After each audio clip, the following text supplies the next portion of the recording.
All right, let's talk about a word that, honestly, most of us probably misunderstand: meekness. We're going to dive deep into it today because what if I told you its real meaning could completely flip how you think about strength, power, and yeah, even success? So, right off the bat, be honest. When you hear that word, meek, what's the first thing that pops into your head? Like, what's the image you get? Yeah, I'm willing to bet it's something like this, right? Weak, passive, a doormat. Our culture has pretty much taught us that meekness is just another word for weakness. Someone who just gets walked all over and can't stand up for themselves. And hey, that's a totally normal assumption to make. But here's the twist. What if that's completely wrong? What if the original meaning has nothing to do with being a doormat and everything to do with a kind of deep, controlled power? That's what we're going to break down right now. First things first, let's just get this out of the way. Meekness is not weakness. To really get this, we've got to rewind and look at what this word actually meant in the first place, because it's a world away from how we use it today. So, the original idea of meekness isn't about having no strength. It's actually about having strength, but being willing to submit it, to place it under a higher authority. It's about voluntarily saying, okay, my own rights, my own privileges, I'm setting those aside. I know that still sounds a little abstract, so let's use a really good analogy to make this super clear. Okay, to get this, I want you to picture a horse. Not just any horse, but a wild, powerful stallion. Just think about that raw, untamed energy. So when it's wild, that horse has all this incredible power, right? But it's totally uncontrolled. It's unusable, maybe even dangerous. Now, the breaking process, that sounds harsh, but it's not about crushing the horse's spirit. It's about bringing its powerful will into submission to the rider. And what's the result? All that incredible power is still there, but now it's harnessed. It's responsive. It's useful. That is the picture of meekness. It's strength under control. So this whole idea of breaking the will isn't just for horses, obviously. It actually gets right to the heart of something we all deal with, our self. It's about what happens at the end of self. Now, this is a really fascinating idea. We usually think of vanity and poor self-esteem as, total opposites, right? On one side, you've got the person who thinks, I'm the greatest. On the other, you have the person who thinks, I'm just the worst. But look at what they have in common. I. Both are totally wrapped up in themselves. The root of both problems is actually the same thing: self-absorption. And this is the key. A truly meek person, well, they just aren't thinking about themselves at all. It's not that they think less of themselves, it's that they think of themselves less. Self just isn't the main character in their story anymore.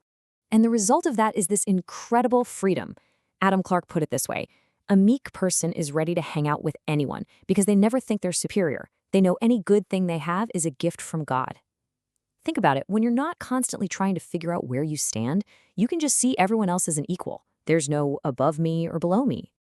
I know, this idea of being broken can sound a little intense, a little harsh, but let's look at a couple of incredible stories of transformation where this exact process led to something amazing. Okay, first up, let's talk about Jacob. This guy's name literally meant the deceiver, and he lived up to it. His whole life was about manipulating people and situations to get his way. But then, one night, he gets into a wrestling match that he just can't win. He literally wrestles with God and walks away with a dislocated hip. And for the rest of his life, he had a limp. That limp was a permanent physical reminder that his own cleverness, his own strength, had failed him. He was broken. And in that brokenness, he became meek and truly dependent on God. And then there's the Apostle Peter. I mean, this guy was bold, he was impulsive, and he was so sure of himself. Listen to what he told Jesus. Even if I have to die with you, I will never disown you. He was just absolutely convinced of his own strength and loyalty. But Jesus knew what was really going on inside him. He said Satan was going to sift him as wheat. Now think about what that means. When you sift wheat, you shake it all up to separate the good stuff, the valuable grain, from the useless, lightweight chaff that just gets blown away. For Peter, that chaff was his pride. And what happened that very same night? His self-confidence was completely shattered. Just like Jesus said, he denied even knowing him, not once, not twice, but 3 times.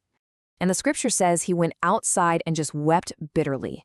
You got to understand, that wasn't just sadness. That was the sound of his entire self-image crumbling to dust. The proud, self-sufficient rock was broken. And it was only after that devastating, humbling failure that he could be rebuilt into the person he was meant to be.